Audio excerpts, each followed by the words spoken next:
Good evening, everyone. Bonsoir à tous. My name is Derval MacDonald, and I am absolutely thrilled to introduce this, the last programme of Addressing the Nations. What an emotional and an intellectual journey we have been taken on over a couple of nights by 40 of the island of Ireland's most exciting and indeed most relevant artistic voices. As chair of the Strategy Committee of the Culturel Irlandais, I am honoured to contribute to the future development of this, Ireland's cultural flagship in Europe. As we outlined in our recent 5-year strategic plan, it was just launched last week, we have great ambitions for this jewel in the Irish cultural crown on the European continent. And we have a wonderful team in place in Paris, led by Nora, to bring those plans to fruition. The Culturel Irlandais has curated Addressing the Nations to give artists a platform to speak to this incredible moment we still find ourselves in. In doing so, in accepting that invitation, they have reminded us of the critical role of artists, the true augurs, in our society and our democracy. Our artists have urged us to engage, to critique, to opt in, to take action, to listen. They have motivated us, they have inspired us, they have made us laugh, and in my case, I've shed a few tears too. Tonight, the finale is no exception. I want to convey my deepest thanks to Culture Ireland and to the Department of Culture for their continued support of the Culturel and specifically for funding the Addressing the Nation series. We are so grateful. We are also indebted to our other core funding partner, the Department of Foreign Affairs, and of course to the Irish Embassy team in Paris, led by Ambassador Patricia O'Brien. We thank you for all of your hard work and support. So for now, I wish you a very enjoyable evening. Until we meet again, à la prochaine et merci à vous.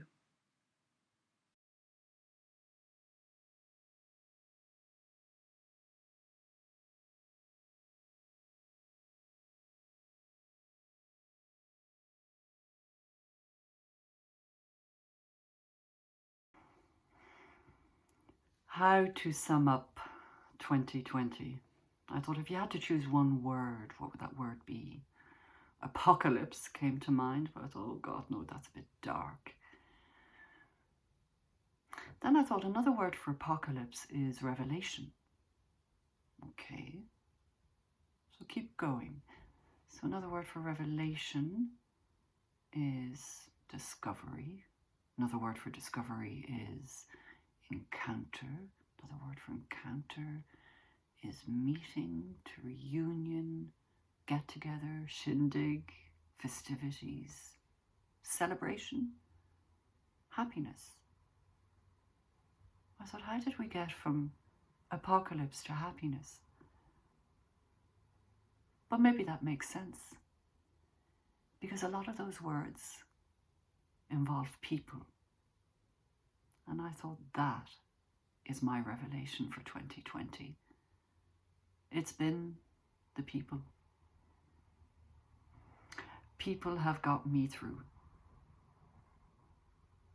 So here are a few lines from a poem by Louis MacNeice.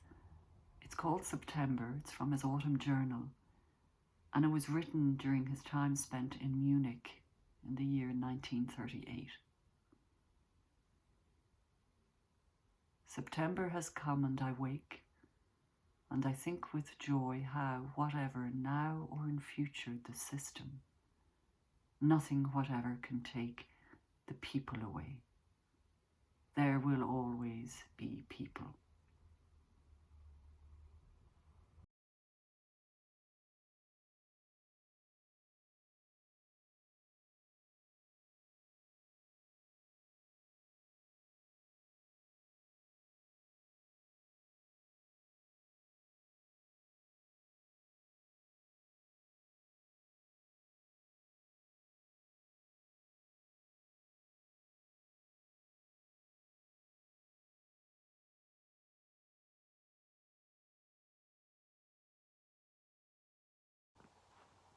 How are you? Bonjour, Diagwich. My name is Stephen James Smith. This is my fourth time trying to do this. Being a dyslexic can present certain struggles from time to time, reading a document being one of them.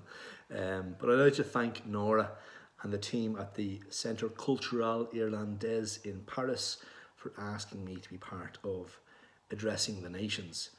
To be honest, I was a bit freaked out when I was asked at first, and when I saw the list of contributors, I thought, why the fuck have they asked me? What have I to say, and who'd want to listen anyway? You might be expecting some kind of impassioned speech from me, but I'd rather focus on people than grand ideas. Saying that, in Joyce's Ulysses, the main character, Bloom, is asked what a nation is, and his response goes like this: a nation, says Bloom, a nation is the same people living in the same place. By God, then, says Ned, laughing. If that's so, I'm a nation for living in the same place for the past 5 years. So for this, I'd rather focus on a person who outlines a nation, and I wonder what their motives are. So here we go. I'm only here to chart the natural beauty of landscape, for the eye must look to the horizon and wonder. My wondering makes me wander. I go to serve as the land's memory. I care not for bureaucracy or for the leaching of ancient names from topography. That's why I go, to live on the edge, to leave behind certainty and travel with conviction that's riddled with doubt. What comes after us, nobody knows, and here we are.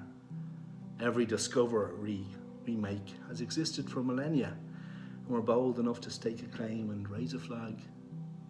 Imagine yourself a map. You push out to feel all the edges, codifying the roughness and tone.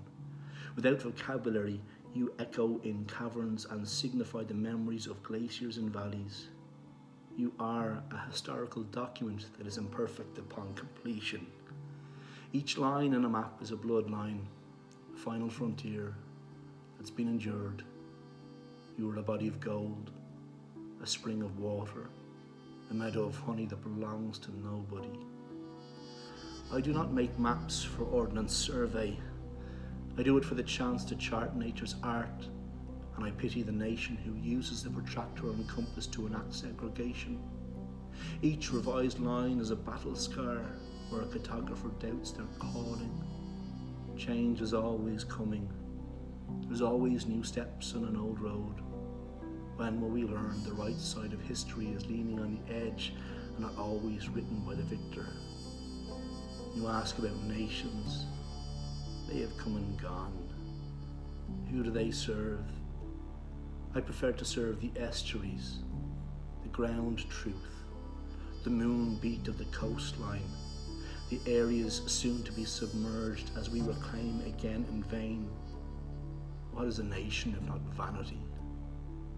There is an area where lovers have held hands, where monsoons have beaten down sunflowers, where a flying arrow pierced the torso of a native. And are we all not natives here? This area in time will be painted over with azur's blue as the riding tide will hide an Atlantis-type myth for these moments. Ambiguity and precision overlap in the making of maps. And you ask me, where are we? Lost, I say.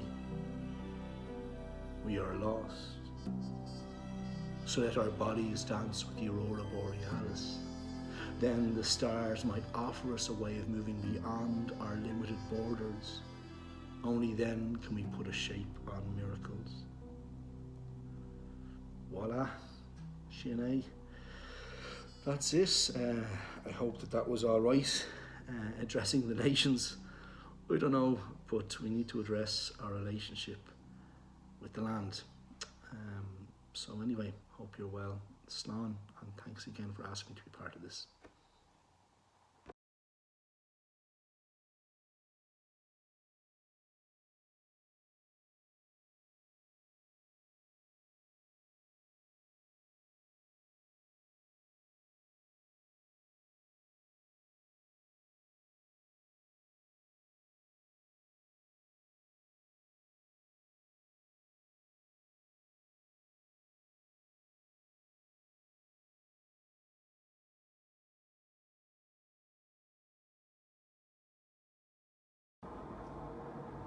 2020 was a year of observation rather than generation, a time of walking and looking, psychogeography and the infraordinary, noticing, a PhD in attention on a bit of road in Dublin 8, a stretch of 1,178 steps from my door to the gates of the Museum of Modern Art. The year walking went corporate, performative. So far this month you're averaging fewer steps than last month. Give me a break. I've given in to dawdling, strolling, wandering, straw calling, with no particular destination. Just out for a meander and having a gawk. A flanneuse, a woman of the road. I pass the mossy car that hasn't moved in 2 years, a guerrilla gardener's rosemary and rose bushes, the man who vacuums his fake lawn. His twin brother drives the bus on this route and beeps when he passes. Guys in parked cars scrolling. An older man who shared a low centre of gravity with his now dead dog limps into the loss. The gent who did his Leaving Cert English exam at 80 waves, remembers everybody's name. Piles of leaves swept by the man from the leaky roof house. The drug dealer. I know he knows I know. We nod in passing every day. Men and fellas everywhere.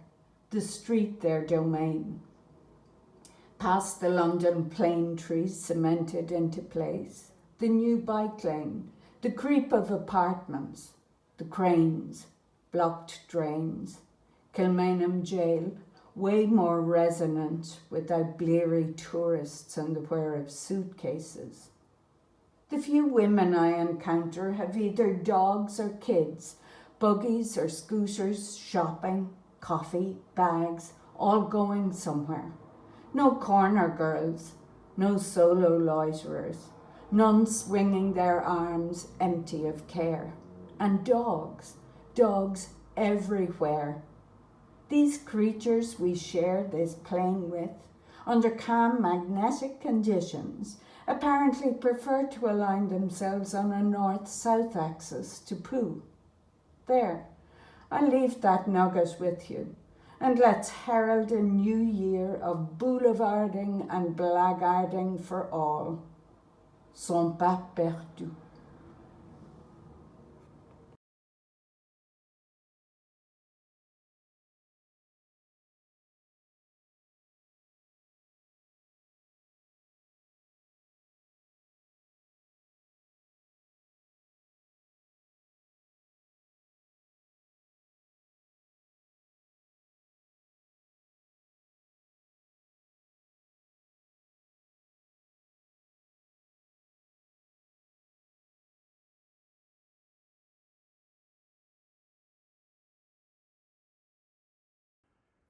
This week, many things happened. The rehearsal studio for my new work closed for at least the next month. My dancers are scared they won't have work because we've no studio. I also had a Zoom meeting with a brilliant choreographer in New York about a future project. Another dancer I know is self-isolating because they were in contact with someone who's COVID positive. This morning I got an Instagram message from a young African male who wants to study to become a dancer. He's 20 years old and lives in a homeless shelter. I sent him links to free classes on Instagram. Can I help him? How can I help myself? How can I continue with these restrictions? I work in dance to go beyond words and find poetry and magic in the body. The most exciting developments in my work have come from the simplest things I experience here in Ireland. One eureka moment was finding dancers with refugees and survivors of torture from Africa and the Middle East, helping them reclaim their bodies. My work works best when I'm responding to others, making the work to heal, sharing, becoming we. We will not be stopped by a pandemic. What dances do we need to make for our lockdown era, our closed theatres, our rehearsal spaces? I tell my dancers to look at who we are, look at the people in the street, look on the bus, the tram, the train, and see who is in our society. and check if we can see the same people in our work. Is it about them? Are they seeing the work? Are they watching? Can they see themselves in the work? With our current inability to dance together safely, to touch, to hug without risk, the thing that is carrying me through is finding new ways to move together.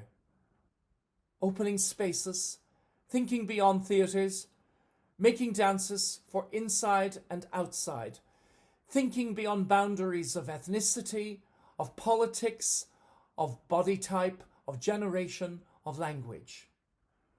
When we share, we win.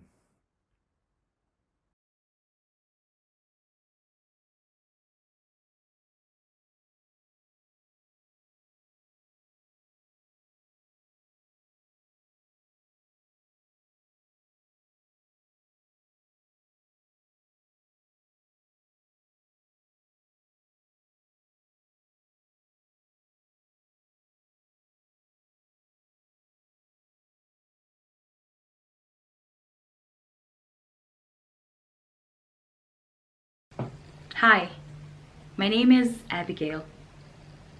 The words I'm speaking to you now are not my own. I didn't write the words I'm speaking, the words you're hearing. I didn't write any of these words.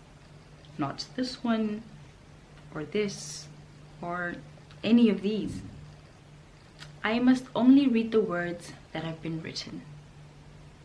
I've been told I must not deviate. I am just a spokesperson. At this moment, I have no voice. I'm speaking, yes, but you are not hearing me. I am being used for a particular effect. The speech was designed to make a point about power systems. The words themselves are not the meaning. The meaning, if there is one, is being made by having me speak these words, written by someone else. The meaning is me, and you have to decide what I mean to you. I am an African woman living in Ireland, a multimedia student who actually has a lot to say about being a young person in Ireland, a woman in Ireland, an African in Ireland, an intelligent woman who's speaking words that are not her own when she is more than capable of writing her own speech, making her own point. And as you listen to me say these words, you have to decide what that means. I was carefully chosen as the speaker because I am an acceptable face, an acceptable spokesperson. My skin tone is on the lighter side. My voice, my accent and demeanor, my face are all on the acceptable side. Less threatening, more toned down. I was not asked to contribute to the writing of this speech. My experience, my input was not deemed necessary. The writers of this speech are, after all, professionals who know what needs to be said for maximum effect. I would have preferred to write something about it myself, to write from my own experience, but that opportunity was not offered to me. I would have liked to speak about how I see the world at this critical time, to address the world with my reflections on the challenges we face. But you will not hear any of that because I am not the writer. I have been asked to make it very clear to you all that I am being paid for this work. The writers told me they will split the fee evenly with me, and I agreed, even though I have no way of knowing if for sure they're being truthful. This is the part where I stop. When I stop reading. This is where the speech ends. The moment where everything has been said without me having said anything. The last word of this speech is now.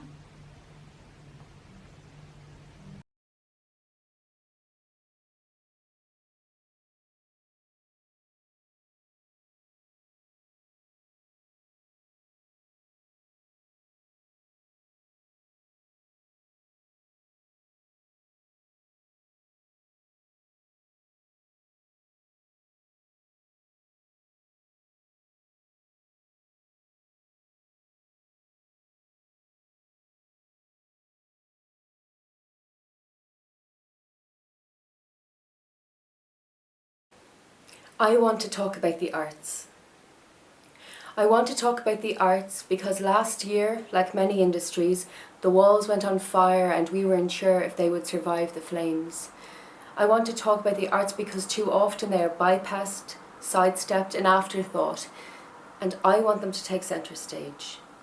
I want to talk about the arts because as long as we have been ERA, stories, music, culture have been at the core of the Irish people and celebrated around the world. And we're proud of that when we want to be, when we choose to be. But I want more for the arts. I want to talk about the arts because in 2020 we were left out of the big conversations, had to fight to be heard, and I don't want the arts to have to keep fighting.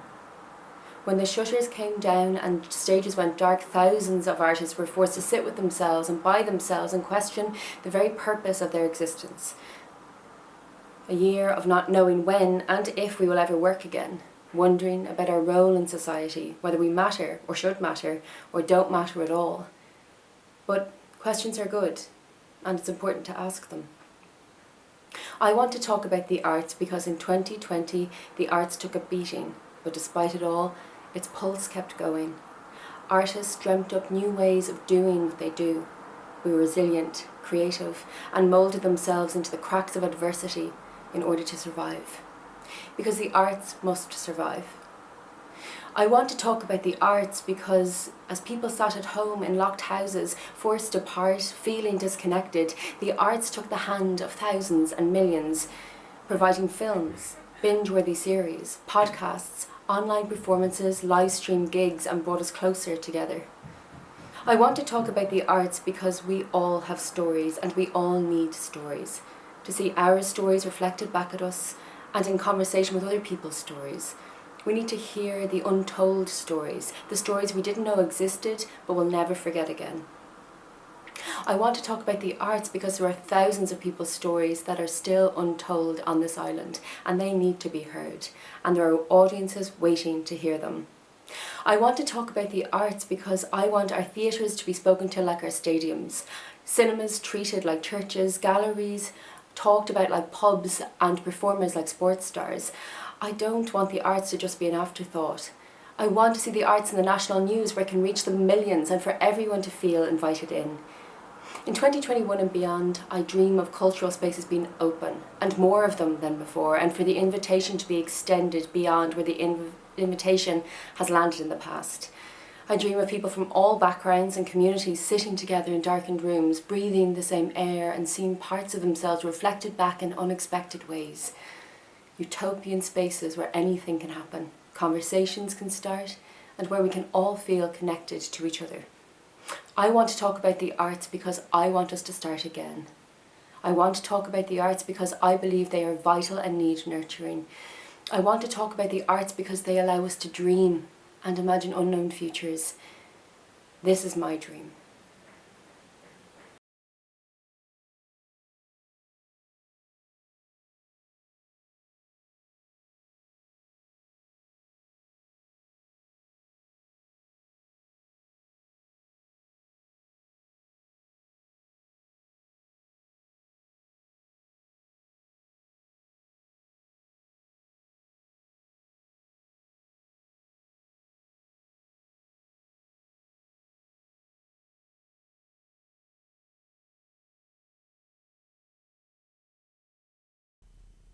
A couple of weeks before Christmas, I was lucky enough to be a Zoom audience member in a sort of one-to-one concert that the Culturel Centre of Ireland in Paris, the place I'm currently in, had set up. Something like 40 musicians were given an audience member each to play to and have a chat with over Zoom for about 15 minutes. The musician I was paired with was a man called Colm O'Snowda, a member of Keela amongst other things. Now, I didn't know who Colm was until I googled him after this gig, so I had no major expectations going in.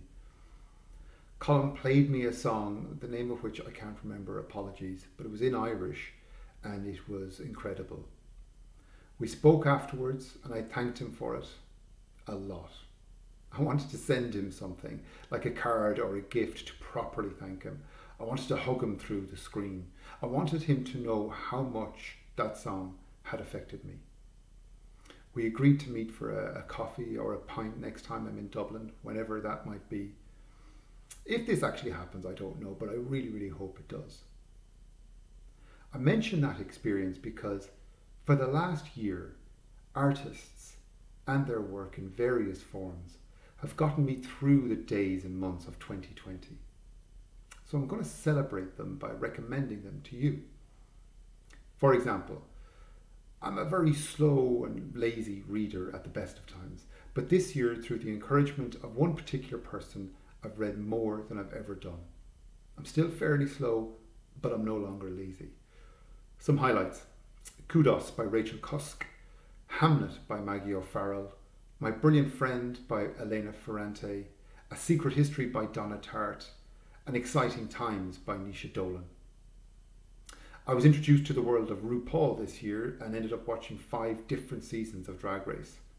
It's sensational, and it tapped into something in me that made me cry with ease. I looked forward to the prospect of crying during a lip sync battle. I watched Ken Burns talk about documentary filmmaking for 6 hours on Masterclass. I discovered the documentaries of French filmmaker Delphine Dilly.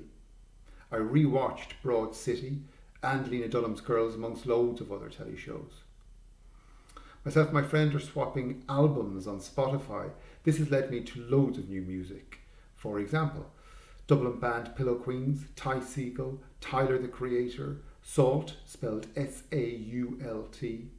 Lancome, Kneecap, Lucy McWilliams and Malachi, Denise Chyla, Wiseblood, The Gloaming, Lisa O'Neill. I could go on. I work in theatre but engage with online presentations rarely through lockdown. I'm not sure why, maybe because I didn't have the courage to attempt to make something myself, I'm not sure. But one I did watch that worked incredibly well was Dead Centres to Be a Machine 1.0. I also listened to Pádraig Walsh's fantastic radio drama Blue Thunder on the BBC. Here in Paris, I've gotten to know the other artists who have stayed at the Culturel Centre at the same time as me. These include jazz musician Neil O'Loughlin. Zoe Reardon gave us a private screening of her short film, the one that she made with Sean Dunn, called Dorch 2. Conor Hogan showed us the work that he was making from glass. Finola Merivale played her music. Nuala O'Donovan displayed her visual work, and choreographer Fergus O'Cohor danced in the courtyard. All of these people and the things they created kept me and keep me going. To all of them, thank you.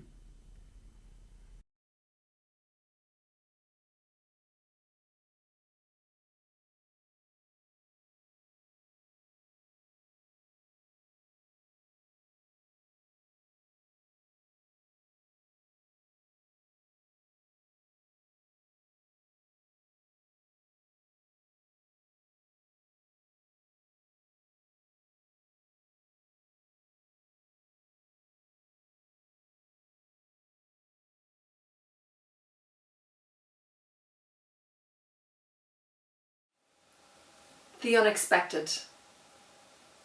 That is what is missing right now. The sameness of every day can be hard to grapple with. Work at home if lucky enough to be able to do so, eat, sleep, rinse and repeat. The unexpected is what encounters with the arts provide us. The pull the rug from under you feeling, the queasiness, the thrill, that challenging of your own ideas. I think this is perhaps what's most needed right now, the challenge to our long-held thoughts and beliefs. Is it possible the polemic and polarisations we see now rifting countries and families could be mitigated by encounters with the arts? I firmly believe so. But it requires access. It requires those of us fortunate enough to be involved in the creative process itself to make access points for others.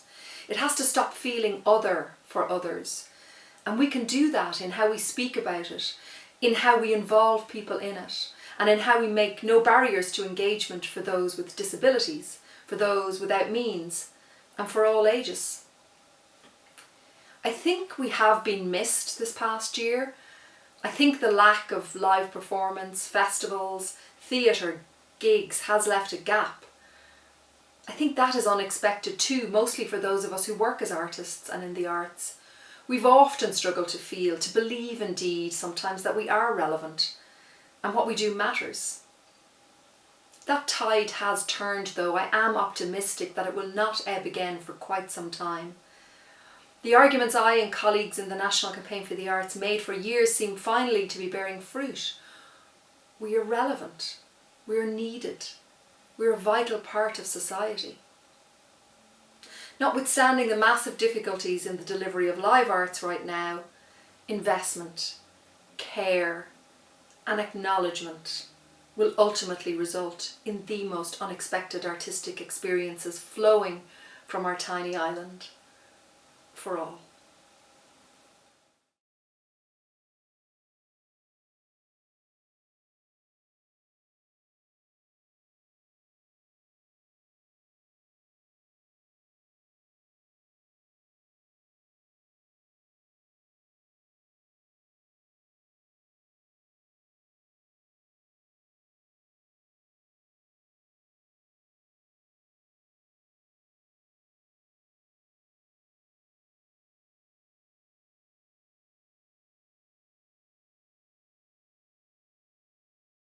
Last year, I saw those who had access to nature lean into it, find solace and beauty in it. In our landscape and sea, we look to the elements that are so much bigger than us to find ourselves. At a time of exponential loss, nature helped us form an understanding of where we sit in the continuum of time. So often before, art did that for us. In 2020, in urban environments, I saw for the first time in stark reality that our culture was, for the most part, locked behind walls. And when those walls became impenetrable and unscalable, what happened to our art? Historically, we've had such specific ways of presenting culture, and we're learning to broaden these ideas. Simultaneously, we find ourselves as artists at the centre of government policy. #Global Ireland. In our government reaching out and finding our diaspora, they're pulling on tendrils of culture to connect and show the mirror of who we are to those who have left. Now that culture is at the centre of policy, and will be until at least 2025, this is the time to address the nature of remuneration, in line with being invited by government to speak, sing or perform globally. We have seen how government has supported the arts at home and increased the badly needed funding in 2020. In making this change, other changes should come on stream. The practice of artists contributing for free on so many occasions, and this material being used indefinitely, internationally, is out of sync. It's a conversation and change that I look forward to seeing. Broadly speaking, there's an appropriate need across the arts to rewrite and negotiate international rights and pay, to reflect what live streaming represents beyond current jurisdictions in this pandemic world.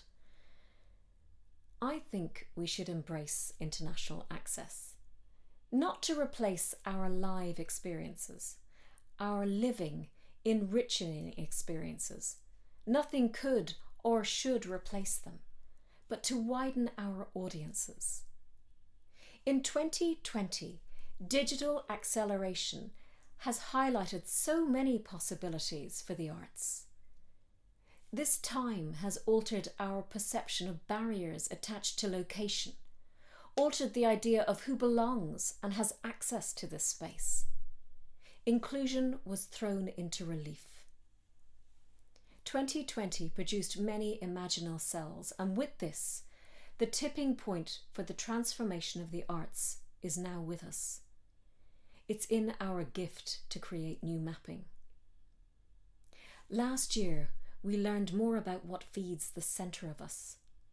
At our lowest points of isolation, we yearned for colours and sounds that aren't our domestic ones, for pictures that aren't the views from our own windows. Theatres, galleries, cinemas and concert halls have been our traditional conduits for these transcending experiences. They have offered paths for our creation. Let's have the courage to make a parallel world, a multi-platform approach, and other apt portals for live outdoor cultural experiences without boundaries.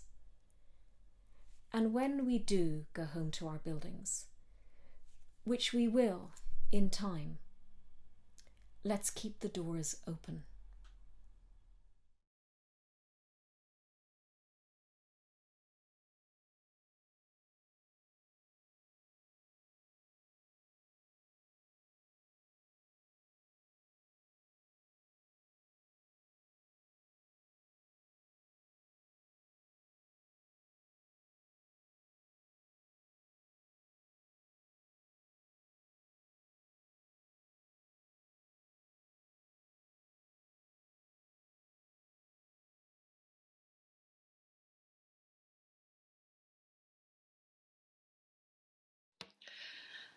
I sit here wearing the only thing I have achieved these last 12 months, this knitted hat. Peaceful hours spent creating with no thought for anyone else, just my cold head. It is a woolen cage, a barrier, a cosy for my teapot for one, a helmet. This hat is a culmination in lessons learned trying to see the simple, silent beauty of being solitary. This year, I've gazed at trees in the park as they have turned from skeletons to soft buds, to verdant foliage, to rusty crunches, back to the bare, stark skeletons that line up against the horizon. The year has turned as I, too, have turned inwards.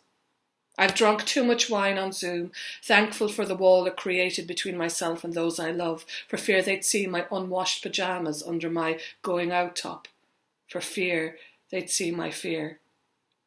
I started looking forward to the evenings alone, the opening of a book and the endless cups of tea. I felt like one of those ads for Lady Chocolate. I got into the rhythm of a day by myself, thinking about myself. I had my food, I had my routine, I had my medicine, and I had my trees in the park. I was grand, I was good, I was okay. Sometimes at night the panic would seep in. If I wasn't paying attention to how well my radishes were growing, or if I didn't keep concentrating on watching the sun dancing across the wall, it would sneak in like a bad smell, a grief, a stench of empty horror at an empty life. If I didn't concentrate on being fine, I would see that my life without others was a gentle, pleasant survival rather than a pulsating, flavoursome life. I miss people. I'm not an extrovert. I don't even like other people. But I need you. No sourdough or Duolingo compares to a mediocre night out with my friends, or arguing with my family, or smelling a stale armpit on public transport. My absolute visceral need for the rest of you bastards has run through me like a vein of coal, dark, filthy, and flammable. As we try and close the door on 2020 and embark on this new decade, I see the value in the hurt of last year. I don't try and put meaning on pain. I've been trying and failing to do that since my mother died nearly 15 years ago. But what pain lacks in meaning, it gives in clarity. I'm clear that no man is an island, no woman is a castle, and no hat will ever warm my head enough to fill the chambers of my heart with anything other than tepidness. I don't want to be solitary anymore. I don't want to live in watercolours, caring only about my own immediate survival, moment to moment. I want to opt in. I'm interested in you. I want to know how you are. How are you? We have been all let down, brought to our knees by a virus and to tears by our leaders. We have seen them all over the world falter, stumble and make a mess. They have lied, tried and failed. The curtain has been truly and wholly pulled back to reveal the shivering old man pulling the cogs. Leadership and authority has been humanised. It is no longer a mystery to us. We now see behind the pomp and paraphernalia of power and see the soft, weak belly of our humanity. 2020 has left us humble, thoughtful, sore from loss, grateful and claustrophobic. Not a bad place to start again. We are unshackled as we begin this new decade. We have seen how gossamer thin the veneer of power is. Let's throw open the doors armed with our hard-earned lessons, take our place out there again, eyes open, ready to engage. This is a gift for us, one we didn't seek, but one that will yield more gifts out of our desperate losses. Let us look at our neighbours with a sense of comradeship. We should have been in this all together. We weren't. Why is that? Let's make changes, safeguard things that are being sold off, investigate the structures that ensure that some people are favoured more than others. Let's question, let's inquire, let's opt in. No longer are the bastions of power impenetrable. We have seen how weak and imaginary their walls are. We are all just fallible humans trying to get through this. This has given me huge compassion for my fellow humans, but also shreds any idea that I can leave this up to individuals in power. Leadership is too important to be left to our leaders. Let's help our leaders be better leaders. Opt in, teach them, hold them properly to account, engage. Doing nothing is not a neutral act. Doing nothing is not an option anymore. Knitting is nice, and a warm head is all very well and good. But the act of being human is a collective one. Join me and opt in. I'll knit you a hat.